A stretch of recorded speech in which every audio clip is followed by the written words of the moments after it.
I don't have a table high enough. I'm gonna have to hold it. Or find someplace else to sit this on. Let's see. Snap. Larry, but we can move through it. You can totally. This is my unfinished office. I like my little backdrop there. Let me illuminate the room. You can actually see me.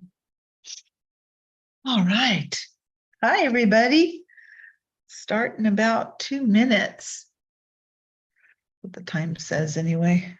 I hope everyone's doing well. I got my fan base right there. Whenever you start yours, Santa, I'm going to have to follow you too.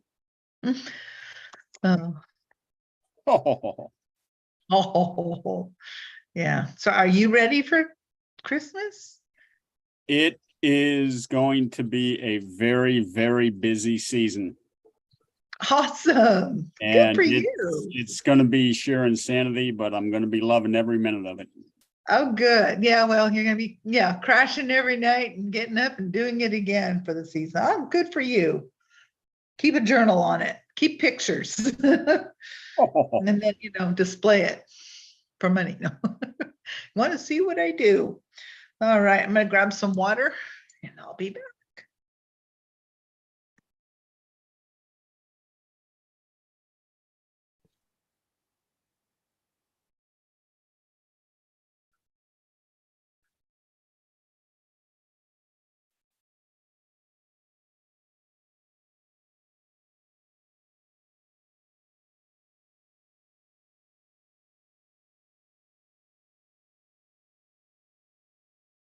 I don't remember if I've shown my office since I moved into my new office. It's still not done yet, but this is what I was showing online the day. My great room. Gosh, this thing is huge. It's not twice the size of my other one. That's the bathroom, and there's the kitchen.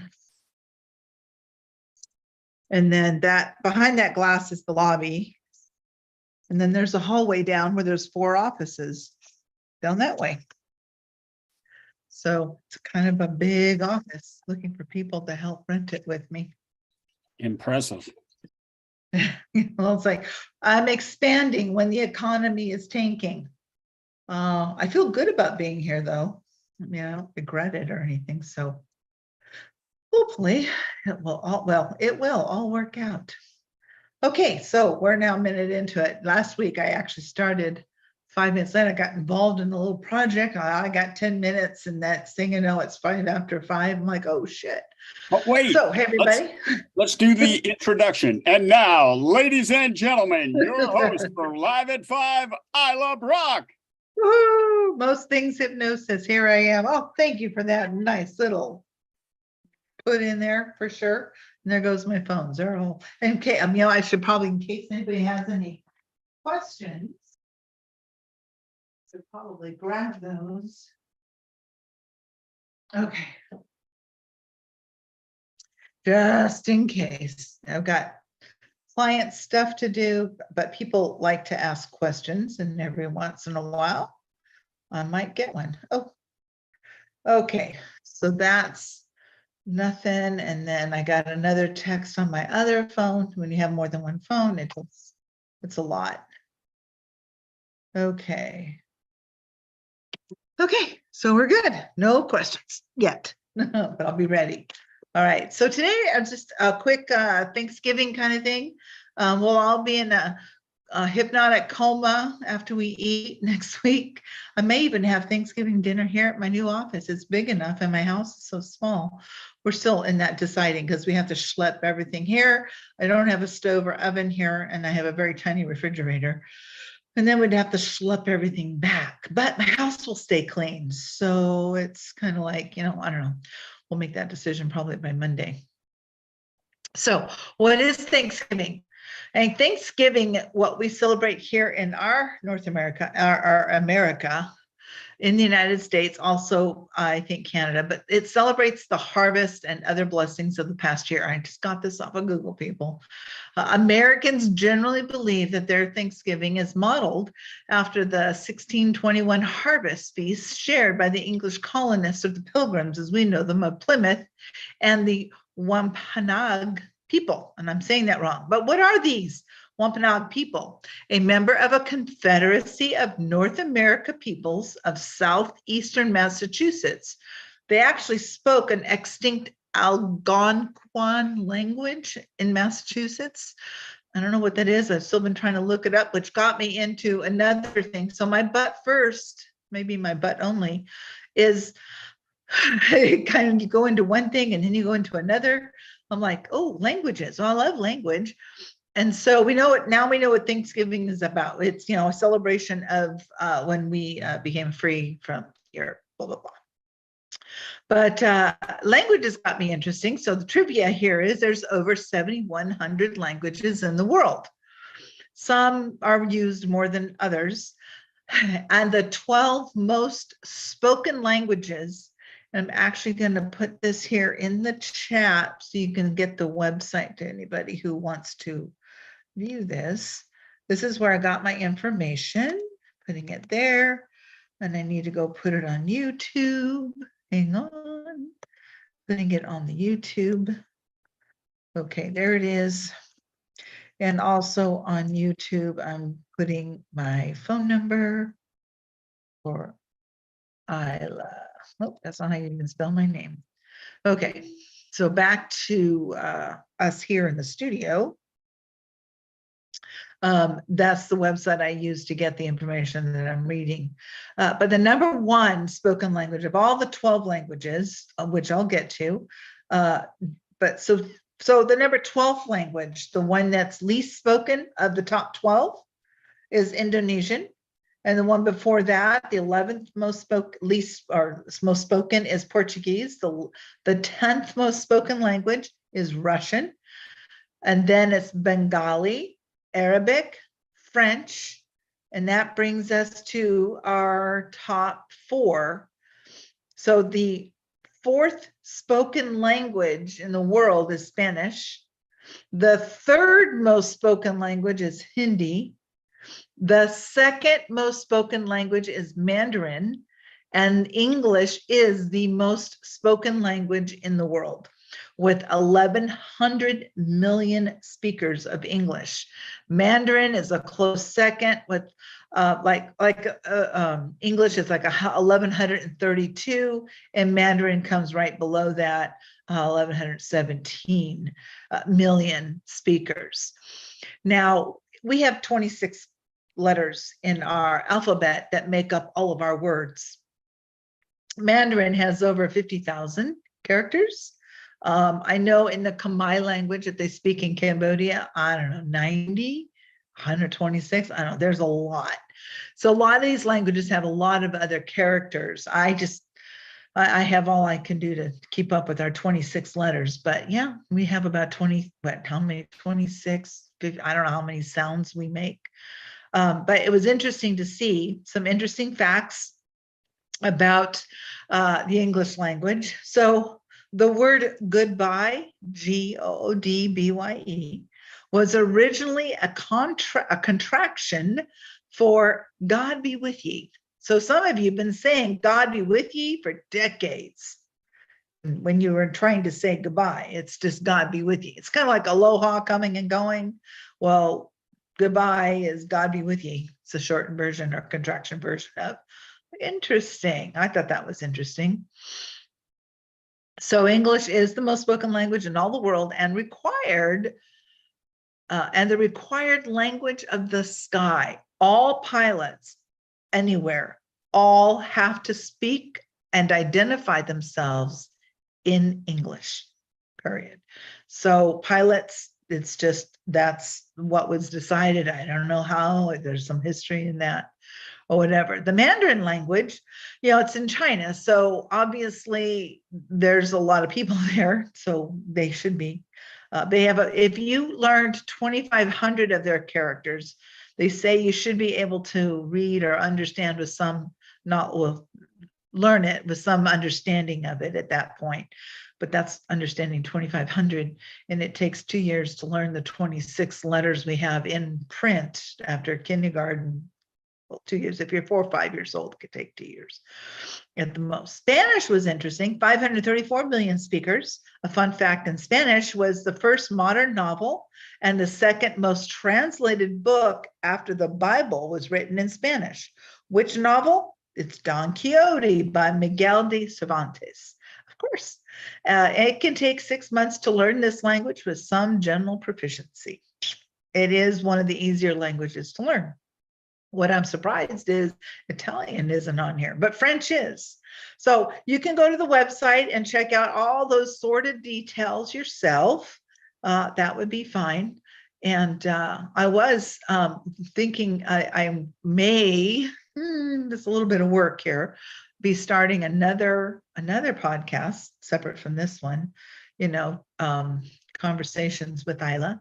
It could be about anything. And as far as hypnosis goes, most things hypnosis. I haven't done a lot of things on hypnosis. And so I do want to start going back to that. Just everything, probably maybe renaming it Everything Hypnosis. There's a lot of information about hypnosis. And so today I'm just going to go over real quick. When you come in for a session with me, I have you fill out some paperwork, a disclosure and intake form, etc., letting you know that this is what's going to happen and there are no guarantees or anything like that. And then from there, we go to my therapy room. And I have a love seat couch, shortened couch on the recliner, whatever, and I have you sit in the couch. And we just go through what you just wrote to me, what you wrote in your intake and what it is you want to accomplish. That can take anywhere from half hour to even an hour to get through the Q&A. And during that time also, I'm learning about you, and I'm going to be taking, within that hour, first hour, taking what they call an assessment of how you take in information. Some people take in information very inferentially. Some people take it literally. Do you know what time it is? Now, every one of you that went to go look for the time, you just took my question, inferred that I wanted to know what time it was. Some of you just answered it yes or no. That's a literal response. It's kind of very bland way of explaining, do you know, the literal versus inferred. Inferred people don't like to be told what to do. Hello, I'm one of them. When you're in hypnosis. And so as a hypnotist, we learn at our amazing college that there's a difference, and most people can go into hypnosis, because it was once believed that only half the people could. Well, John Kappas learned, and others learned that, you know what, it's how things are being worded while you're going. They can get you into hypnosis, but changes weren't being made. You weren't able to talk to that subconscious mind in the manner of which it could learn, take in suggestions. So I don't know how many sessions, 4,000 sessions since I started this journey. Everyone's been able to go into hypnosis. Even people who say they haven't, the change they desired actually happened. And it's like, oh, looks like it worked. No, I was going to do this. Oh, this is going to happen now, right? Whatever. And, I know better. I don't have to prove anything. They can believe what they want to believe, whatever. Hypnosis also covers a wide range of areas, including, conversational hypnosis, having just a conversation. And some people were so brilliant at it, and I've seen it done. And it's like just talking somebody, and you actually talk them just like you're having a conversation, and they just drop into a state, a cataleptic state. They're just like, whoa. You can do shock hypnosis. That's kind of fun, but it's really a lot of work, and you definitely have to practice it.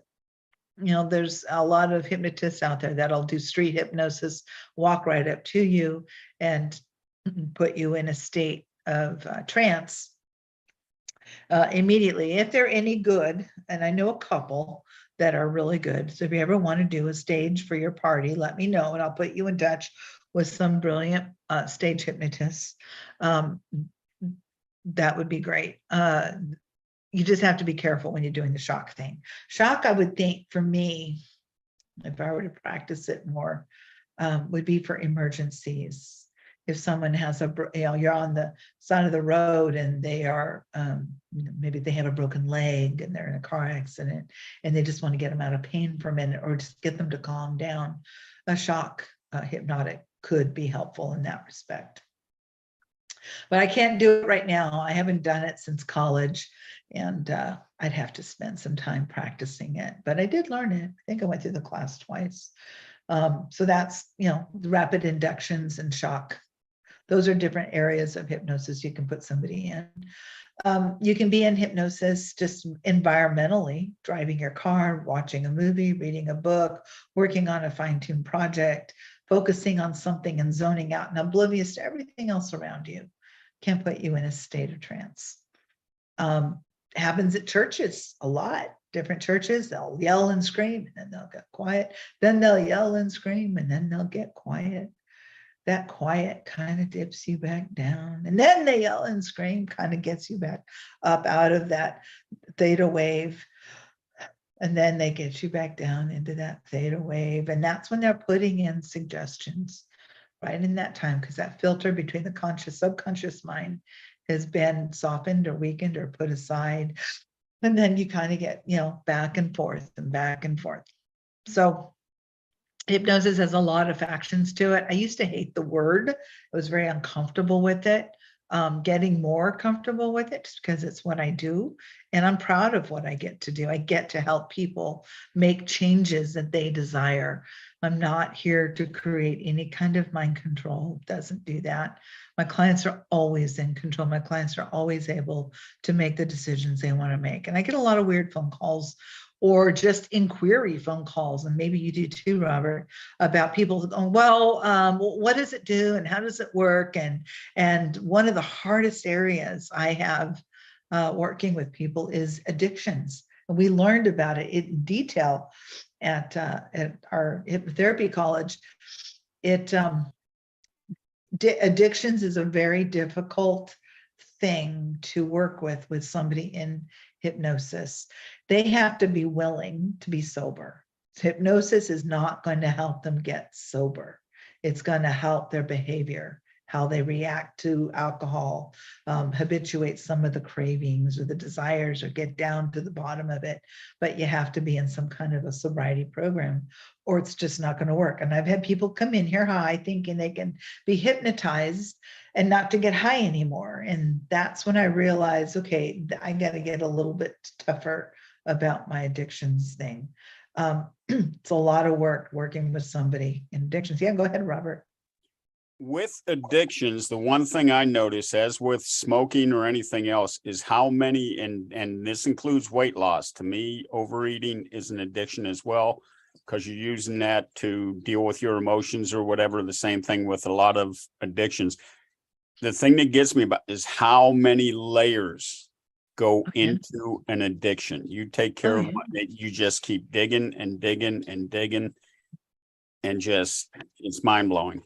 It is. And I just had a client come to me 3 weeks ago, mind blowing too. She was drinking at the end of her day to cope with her crazy day that she had. And she knew she had to get rid of that. She didn't drink during the day. It was only after work. And on her way home, all she could think about is, oh, I need that drink. And so as I talked to her and many others, it's, there are rules to drinking. If you're going to drink, don't drink ever in a bad mood. Don't drink when you're tired. Make it a rule. You only going to have alcohol when you're in a good mood. And if you're not, don't do it. You should not ever be angry and grab a drink. That's just setting yourself up for failure. But I never want the choice taken away from me. And it was about 6 weeks ago. I had a few. And we were just at home. We were watching a movie. It was no big deal, but I did have a blackout. I didn't drink a lot. 3 ounces of vodka. Anyway, over the course of 3 drinks and, several hours, but it's like I had a blackout. I don't know what it was or why or whatever, but that scared the crap out of me. So ever since then, yeah, I'm not typically able to finish a drink, and usually it's just one, and it's not every day. So everybody reaches their limit, and I never want to black out like that again. That was scary. I've never done that before, and I never want to do it again. So everybody has their moment, what they do. So smoke pot. No, I'm just kidding. Smoke. I'm just kidding. That was a joke. Please take it as a joke. So the addictions is one of the most difficult. So I had to get a little tough with people about addictions, and they can be the raging alcoholic and come and see me and have me help them with their nail biting. And that's what we'll work on, is their nail biting. And it'll go into layers, like you said, Robert, different layers of why they're biting their nails. Maybe it's so they don't drink. And now I won't address it, excuse me, unless they do. Back to my client who wants to not drink to cope. After the first week with me, she's been here 3 times or 4, I don't remember now, but she's not drinking.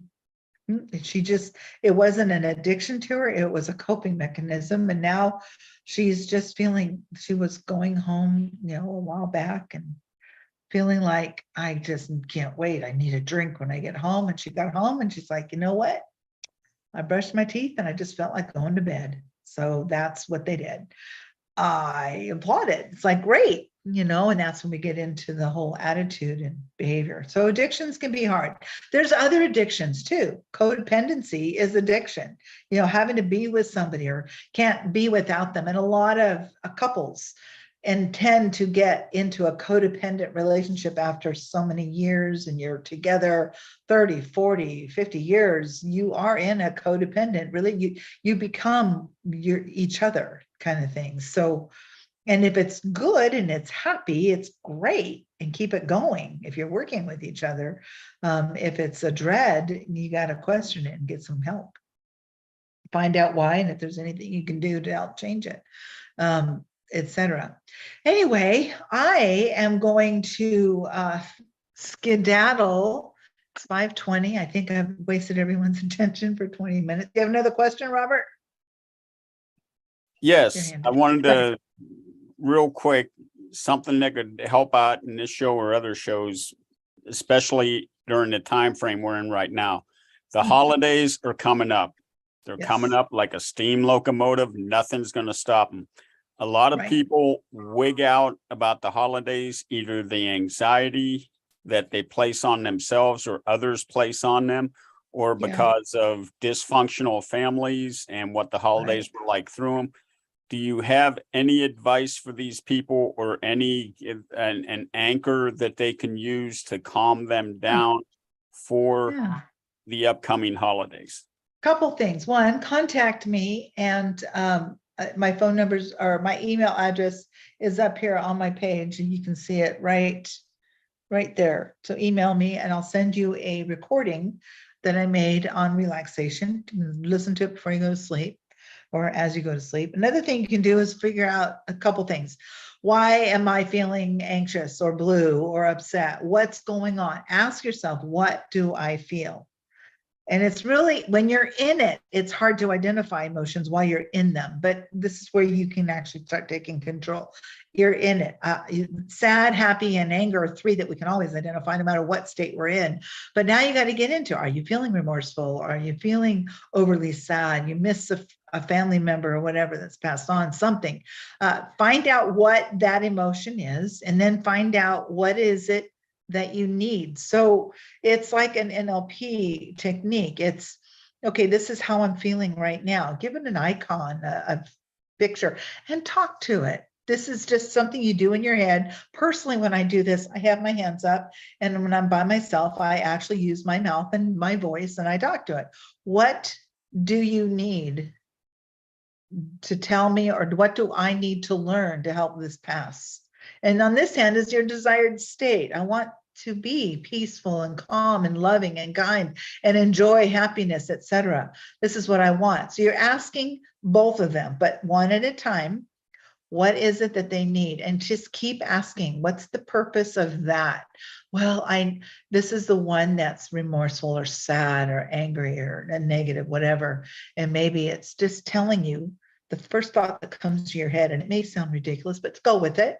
I need just some understanding. Okay, and what's the purpose of your understanding? Oh, so I can get rid of this anxiety. Okay, what's the purpose of getting rid of the anxiety?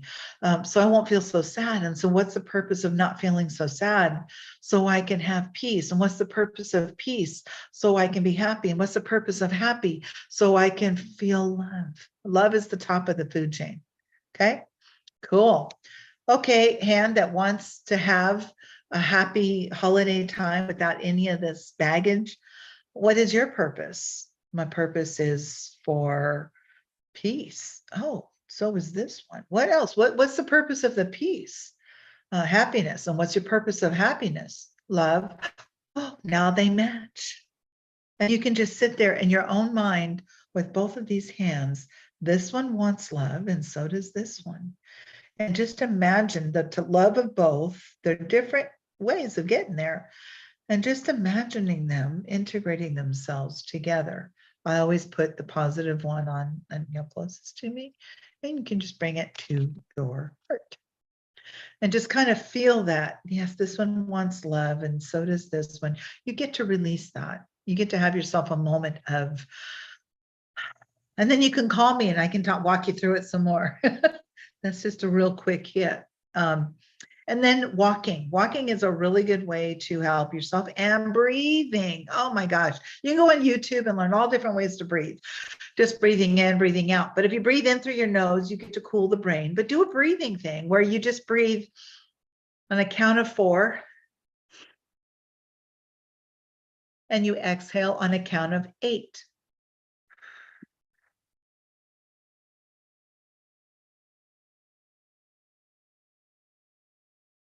That's it. Do that 2 or 3 times. It's amazing how you get to calm yourself down. So I do sign language, so I can actually count from 0 to 999 with one hand. So no, I'm not going to do it, but I can, and so could you. Anyway, but you just do it 2 or 3 times. And breathing is one of the best ways. So if you're out shopping, which I'm really not a big happy shopper anymore, I really have to be in the mood for it. And a lot of times my bank account helps me be in the mood or not. But it's yeah, I got to go indoor. It's like when I had my little kids and we'd go shopping. Every time I took them out, it was to teach them how to behave. Wasn't necessarily so I can go buy the thing. It was to teach them. If I got shopping done, great. Oh, there goes my battery. Okay, well, I hope that was helpful. And this is going to shut off. I will not be here next Thursday. If I can figure it out, I'll put something on pre-recorded, but I will not. I'll be in the throes of making turkeys and stuffing and company and stuff like that. If you have any questions, you know how to find me. Take care, everybody. Have a fabulous Thanksgiving. Please be safe, and I'll be back 2 Thursdays from today, whatever that date is, which I think is at the 30th. It would be no, December 1st. I'll be back December 1st, and so will Santa, and he'll have a thing or two to say about you. About 24 days till Christmas. Now, if we could get some Santas together and talk about how to put on a Christmas party or what. Oh, yeah.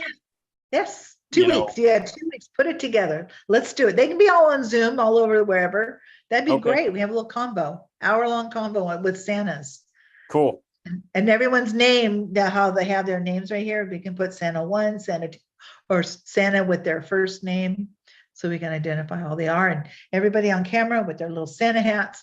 I'll put my Grinch costume on. Help me have a good Christmas. Krampus. All right. What? Krampus. That's right, Krampus. Right. All right. Yes, 2 weeks. We're going to have, can we do it in 2 weeks, Robert? Yeah, let me see how many Santas I can get together. That'd be awesome. Cool, cool. And then I can just email them the recording and they can have it for their own, pleasure too. I don't care about that. All Okay. right. Yeah, Santa's in 2 weeks. I'll do my best to start advertising. Give me some pictures and I'll put them on my little flyer and we'll start advertising and pumping it up. Santa's and how to have a great Christmas. You got it. Take care. My battery's dying. I got to get it plugged in. I shall see you all in 2 weeks. Take care. Have a wonderful, wonderful weekend.